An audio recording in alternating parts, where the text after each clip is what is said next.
বারাউলিয়ার পুণ্যভূমি চট্টগ্রাম নগরীর প্রাণকেন্দ্র মোমিন রোডে অবস্থিত কদম মোবারক মুসলিম এতিমখানা উপমহাদেশের অগ্নিপুরুষ ও প্রখ্যাত জননেতা মাওলানা মনিরুজ্জামান ইসলামাবাদী 1930 সালে কদম মোবারক মুসলিম এতিমখানা প্রতিষ্ঠা করেন, যেখানে আরবি শিক্ষার পাশাপাশি বাংলা ইংরেজি শিক্ষার এতিম শিশুদের আলোকিত মানুষ হিসেবে গড়ে তোলা হয়।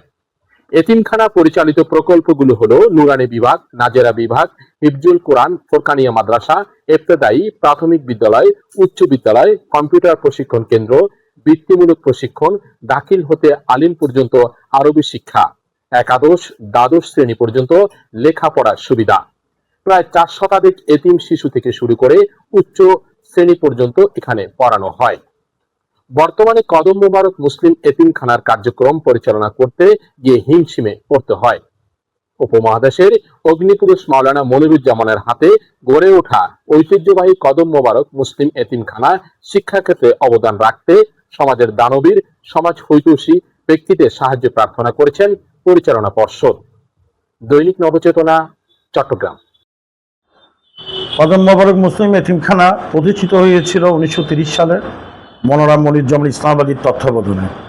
উনি 2টা রুম নিয়ে শুরু করেছিলেন, কিন্তু এই জায়গাটা দান করেন রমেশধর এবং যুগেশধর নামে রাউজানের 2জন হিন্দু ভদ্রলোক। আমি উভয় ব্যক্তিদ্বয়কে কৃতজ্ঞতা জানাচ্ছি আপনার এমন একটা প্রতিষ্ঠান গড়ে তোলার জন্য যারা স্বপ্ন দেখিয়েছেন। আমরা 400 জন এতিম কে এখানে লালন পালন করে থাকি। তার মধ্যে 2 বেলা খাওয়া, 2 বেলা নাস্তা এবং কাপড় চোপড় থেকে শুরু করে চুল কাটা থেকে শুরু করে সমস্ত কিছু আমরা তাদের ব্যয় নির্ভর করে থাকি। এছাড়া আমাদের একটা পরিপূর্ণ স্কুল রয়েছে কদম মোবারক মুসলিম মনিরুজ্জামান উচ্চ বিদ্যালয়ের নামে। তো এই বিদ্যালয়ে যে সকল ছাত্রছাত্রীরা পড়তেছে এবং আমাদের এখানে যে সকল এতিমগুলি রয়েছেন তারা সুন্দরভাবে সুষ্ঠুভাবে পড়ালেখা অব্যাহত রেখেছে। আমাদের কদম মোবারক মুসলিম এতিমখানা থেকে অবস্থান করে লেখাপড়া করে জিওসি হয়েছে, সচিব পদমর্যাদার লোকজন হয়েছে, সমাজে বহু প্রতিষ্ঠিত ব্যক্তি রয়েছে। আমরা চট্টগ্রামের প্রাণকেন্দ্রে এই প্রতিষ্ঠানটি অবস্থিত হলেও কিন্তু দেখা যায় এই প্রতিষ্ঠানে প্রচার নেই।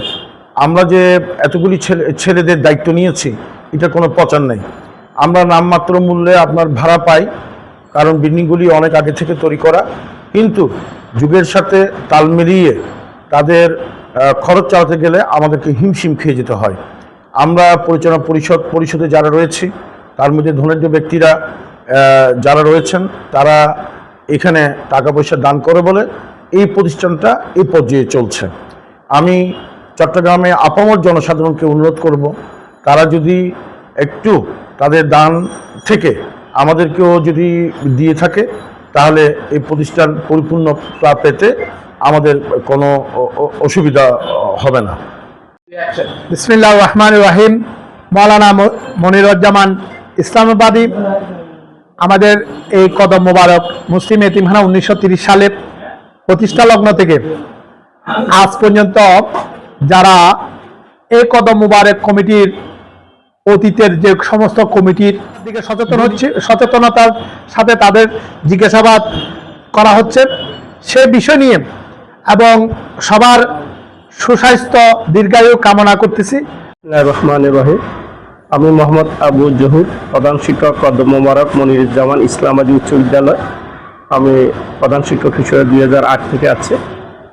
তো 1930 সালে মৌলানা মনিরুজ্জামান ইসলামাবাদী ব্রিটিশ বিরোধী আন্দোলনের নেতা মনিরুজ্জামান ইসলামাবাদী সাহেব এই বিদ্যালয়টিকে অনাথ আশ্রম ও এতিম ছাত্রদের উদ্দেশ্যে বিদ্যালয়টিকে প্রতিষ্ঠা করেন।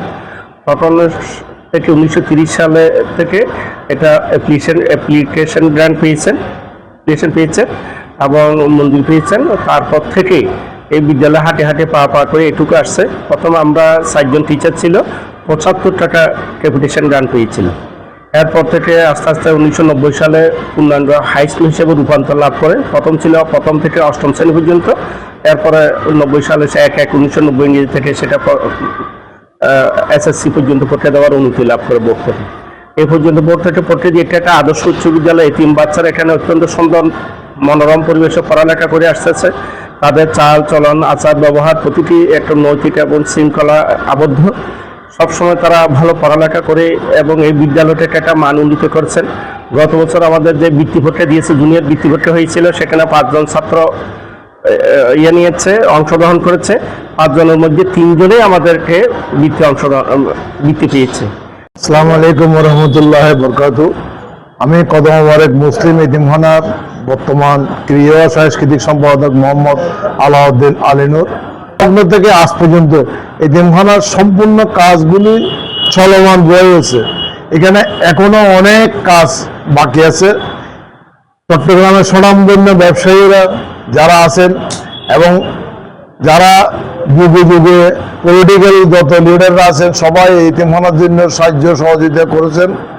বর্তমানেও আমরা আমাদের এই কার্যকরী কমিটির মধ্যে আমরা যারা আছি তারা আক্রান্ত পরিশ্রম করে এই এতিমখানাকে সার্থক করার জন্য, ছেলেদের যাতে লেখাপড়া হয়, ছেলেরা যাতে মানুষের মতো মানুষ হয়ে সমাজের মধ্যে বসবাস করতে পারে, সমাজে প্রতিষ্ঠিত হতে পারে, এই আমাদের কাম্য।